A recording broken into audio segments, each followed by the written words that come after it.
Hello everyone, आज हम बात करेंगे क्लास 11 चैप्टर 18। टॉपिक है हमारा generation and conduction of nerve impulse. तो चलिए शुरू करते हैं। जब न्यूरॉन कोई इम्पल्स ट्रांसमिट नहीं कर रहा होता है, रेस्टिंग स्टेट में रहता है, जिसे हम रेस्टिंग स्टेट बोलते हैं, तो उस दौरान एक्सोन के अंदर, जिसे हम एक्सोप्लाज्म बोलते हैं, उस दौरान क्या रहता है, आपकी हाई कंसंट्रेशन रहती है पोटेशियम आयंस की।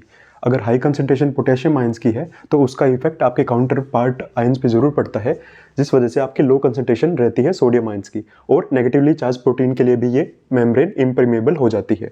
ये जो है, ये आपको जिगजैग लाइन दिख रही है, ये एक मेम्ब्रेन को शो कर रही है।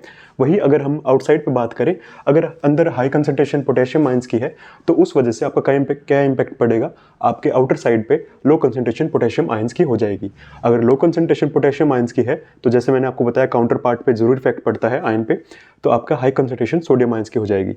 इस कंसंट्रेशन ग्रेडियंट की वजह से ये जो आयनिक ग्रेडियंट यहाँ पे क्रिएट हुआ है, वो एक्टिव ट्रांसपोर्ट के द्वारा, एक्टिव ट्रांसपोर्ट के थ्रू क्रिएट होता है। और किसने क्रिएट किया होता है? ये सब क्रिएट किया होता है आपके सोडियम पोटेशियम पंप ने। सोडियम पोटेशियम पंप आपका एक्टिव ट्रांसपोर्ट की प्रोसेस को यूज़ करके तीन सोडियम आयंस को आउटवर्ड एक्सपेल करता है और 2 पोटेशियम आयंस को इनटू द सेल्स, यानी कि इनसाइड द एक्सोन, यानी कि एक्सोप्लाज्म में ट्रांसमिट करता है।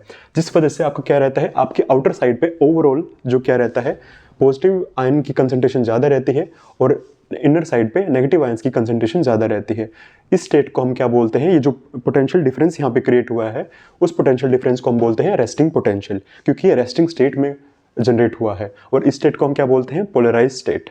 अब अगर हम बात करें कि आउटर साइड पे आपको रिजल्ट दिख गया है, यहाँ पे पॉजिटिव साइड है, तो अगर हम स्टिमुलस अप्लाइड करते हैं किसी आउटर सरफेस पे, यानी कि आउटसाइड द एक्सोन, तो क्या रहेगा, तो आउटर सरफेस जो मेम्ब्रेन की है, यानी कि आउटसाइड एरिया है एक्सोन का, वो become freely permeable to sodium ions.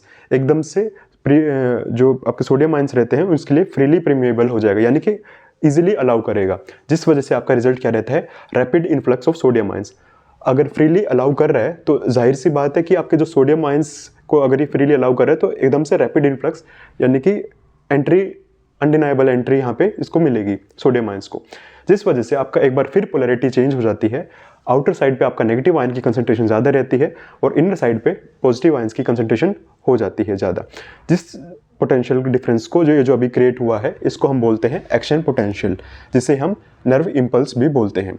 और इस स्टेट को हम क्या बोलेंगे? Depolarise state. आई होप आपको एक बेटर अंडरस्टैंडिंग यहाँ पे मिली होगी।